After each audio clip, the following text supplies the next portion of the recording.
السلام علیکم ورحمۃ اللہ وبرکاتہ۔ ناظرین و سامعین، آج 16 مئی 2025 جمعہ کا دن ہے۔ اس وقت کی تازہ ترین رپورٹیں لے کر آپ تمام حضرات کے بیچ حاضر ہوا ہوں۔ آپ سے درخواست ہے کہ اس ویڈیو کو مکمل دیکھیں اور اپنے تمام دوست و احباب کے پاس اس ویڈیو کو شیئر فرمائیں اور اس چینل کو سبسکرائب ضرور کر لیجئے گا۔ چلیے پہلی رپورٹ شروع کرتے ہیں۔ انتہائی افسوس کے ساتھ آپ تمام حضرات کو یہ اطلاع دی جاتی ہے کہ جناب اعجاز احمد صاحب، سابق تحویلدار دارالعلوم دیوبند کا کچھ دیر پہلے سہارنپور کے ایک ہاسپٹل میں انتقال ہو گیا ہے۔ انا للہ و انا الیہ راجعون۔ آپ تمام حضرات سے حضرت کے لیے ایصال ثواب کی درخواست کی جاتی ہے۔ وہیں دوسری جانب جے شنکر کا طالبان سرکار سے براہ راست رابطہ، اپنے ہم منصب سے کی بات چیت، تعاون کا عزم۔ نئی دہلی۔ وزیر خارجہ ڈاکٹر ایس جے شنکر نے جمعرات کو افغانستان میں طالبان کی حکومت قائم کرنے والے امیر خان متقی کے ساتھ اپنی پہلی باضابطہ بات چیت کی۔ وہ وزارت خارجہ دیکھتے ہیں۔ ہندوستان اور افغانستان کی روایتی دوستی، ترقیات تعاون اور پہلے دہشت گردانہ حملے کی شدید مذمت جیسے مسائل بات چیت میں نمایاں تھے۔ اس غیر متوقع بات چیت میں جے شنکر نے افغان عوام کے ساتھ ہندوستان کی روایتی دوستی کو اجاگر کیا اور ان کی ترقی کی ضروریات کے لیے مسلسل تعاون کے عزم کا اعادہ کیا۔ غور طلب ہے کہ بھارت نے ابھی تک طالبان کی حکومت کو سرکاری طور پر تسلیم نہیں کیا ہے۔ یہ بات چیت ایک ایسے وقت میں ہوئی جب طالبان حکومت نے پہلگام حملے کی کھلے عام مذمت کی تھی۔ جموں و کشمیر کے پہلگام میں 7 مئی کو ہونے والے اس دہشت گردانہ حملے میں 26 لوگوں کی جانیں گئیں، جس میں پاکستان کے حمایت یافتہ دہشت گرد ملوث تھے۔ بات چیت کے بعد جے شنکر نے social media platform X پر لکھا، افغانستان کے قائم مقام وزیر خارجہ مولوی امیر خان متقی کے ساتھ اچھی بات چیت ہوئی۔ پہلگام دہشت گرد حملے کی مذمت کرنے پر ان کا شکریہ ادا کیا۔ افغان عوام کے ساتھ ہماری روایتی دوستی اور ترقی کے عزم کا اعادہ کیا۔ تعاون کو مزید بڑھانے کے اقدامات پر تبادلہ خیال کیا۔ یہ پہلا موقع ہے کہ بھارت اور طالبان کے درمیان سیاسی سطح پر باضابطہ بات چیت ہوئی ہے، جبکہ بھارت نے ابھی تک طالبان کی حکومت کو باضابطہ طور پر تسلیم نہیں کیا۔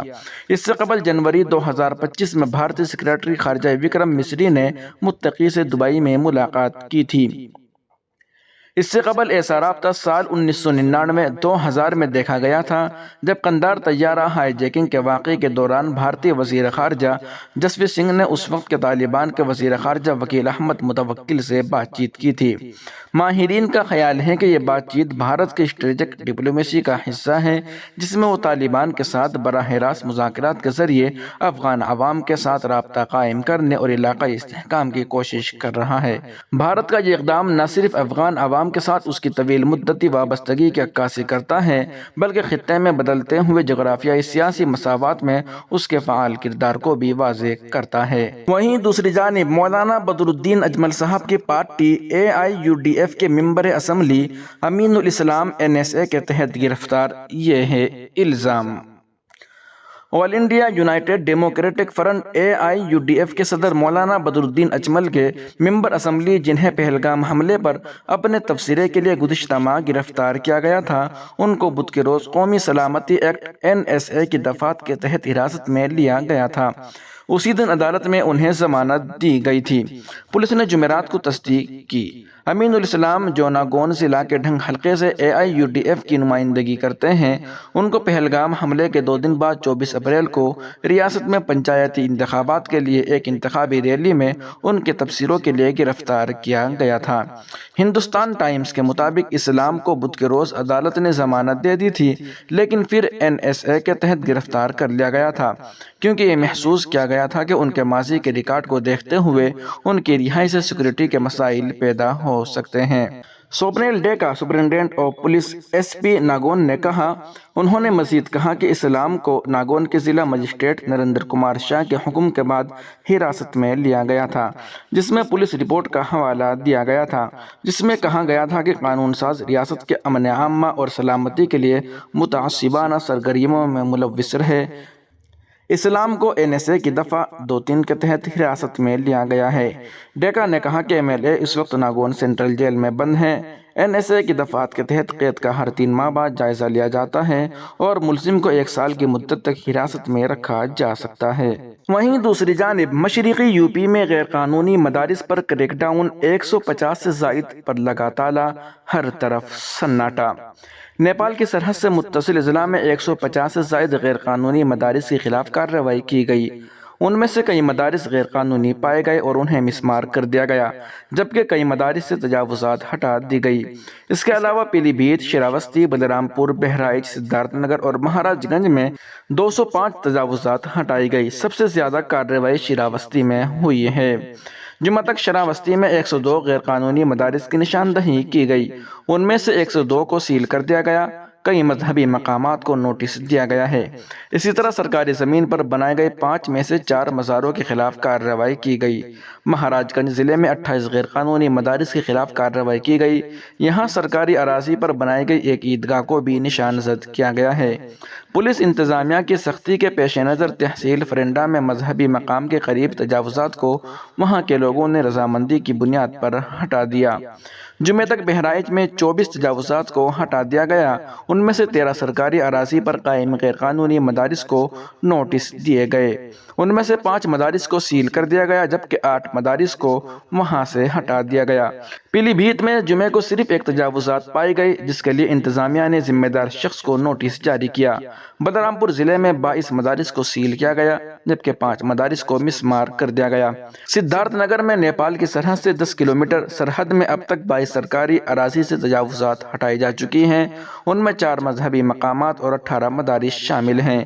5 مدارس کو بھی سیل کر دیا گیا۔ اس سے قبل مہاراج گنج کے نوتنوا تحصیل علاقے کے مرجات پور گاؤں میں سرکاری اراضی پر بنائی گئی ایک غیر قانونی مسجد اور مدرسے کو خالی کرا لیا گیا تھا۔ یہ تجاوزات گزشتہ 20 سال سے جاری تھی۔ انتظامی حکام کی ہدایت پر کی گئی کارروائی کے تحت ضلع میں 19 غیر قانونی مساجد، مدارس اور عیدگاہوں کی نشاندہی کی گئی۔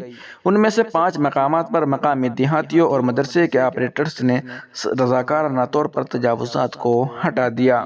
وہیں دوسری جانب ابھی خبر کے مطابق مشرقی UP کے سرحدی علاقوں میں مساجد، مزارات سمیت 429 غیر قانونی تعمیرات مسمار کر دی گئی۔ یہ ہے ضلع وار تفصیل۔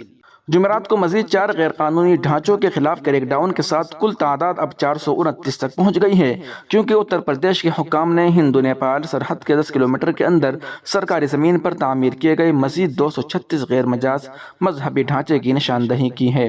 ریاستی حکومت کی ہدایات کے تحت مقامی انتظامیہ کے زیر قیادت اس آپریشن کا مقصد غیر قانونی ڈھانچے کو ہٹانا ہے۔ بنیادی طور پر مدارس، مساجد، عیدگاہیں اور مزارات جو بغیر منظوری کے تعمیر کیے گئے تھے اور حساس بین الاقوامی سرحد کے ساتھ امن و امان کے لیے ممکنہ خطرات کے طور پر دیکھے جاتے ہیں۔ شناخت شدہ تجاوزات کا ضلع وار بریک ڈاؤن شامل ہے۔ شراوستی میں 95 مدارس، 2 مساجد اور 3 مزارات، مہاراج گنج میں 21 مدارس، 10 مساجد، عیدگاہیں اور 7 مزارات، بلرام پور میں 31 مدارس اور 9 مزارات، سدھارتھ نگر میں 19 مدارس اور 1 مسجد، بہرائچ میں 13 مدارس، 9 مساجد، عیدگاہیں اور 3 مزارات، لکھیم پور کھیری میں 3 مدارس اور 3 مساجد اور پیلی بھیت میں 1 مدرسہ، 2 مساجد اور 1 مزار شامل ہیں۔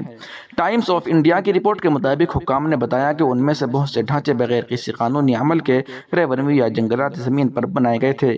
کچھ معاملات میں ڈھانچے کو غیر منظم فنڈنگ کے ذریعے منسلک ہونے کا شبہ ہے۔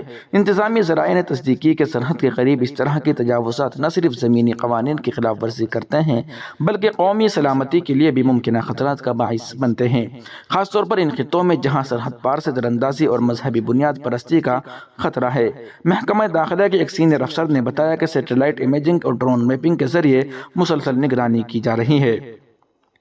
انہوں نے مزید کہا کہ مقامی پولیس اور انٹیلیجنس یونٹس اور ان ڈھانچوں کا انتظام کرنے والی تنظیموں کے پس منظر کی تصدیق کے لیے ہم آہنگی سے کام کر رہے ہیں۔ ایک سینئر سرکاری اہلکار نے کہا کہ یہ کسی مذہب کے خلاف مہم نہیں ہے بلکہ سرکاری اراضی پر دوبارہ دعویٰ کرنے اور قانون کی حکمرانی کو برقرار رکھنے کے لیے ایک قانونی مشق ہے۔ کسی بھی ڈھانچے کو مذہبی یا دوسری صورت میں اس کو غیر قانونی طور پر کھڑے ہونے کی اجازت نہیں دی جائے گی، خاص طور پر سرحدی حساس علاقوں میں۔ Source: Times of India. ناظرین و سامعین، ان اہم رپورٹوں کو آپ سن اور دیکھ رہے تھے محسن اسلام یوٹیوب چینل پر۔ تمام تازہ ترین اپڈیٹ حاصل کرنے کے لیے ابھی ویڈیو کے نیچے سبسکرائب والے آپشن پر کلک کر کے اس چینل کو سبسکرائب ضرور کر لیجیے گا۔ السلام علیکم ورحمۃ اللہ۔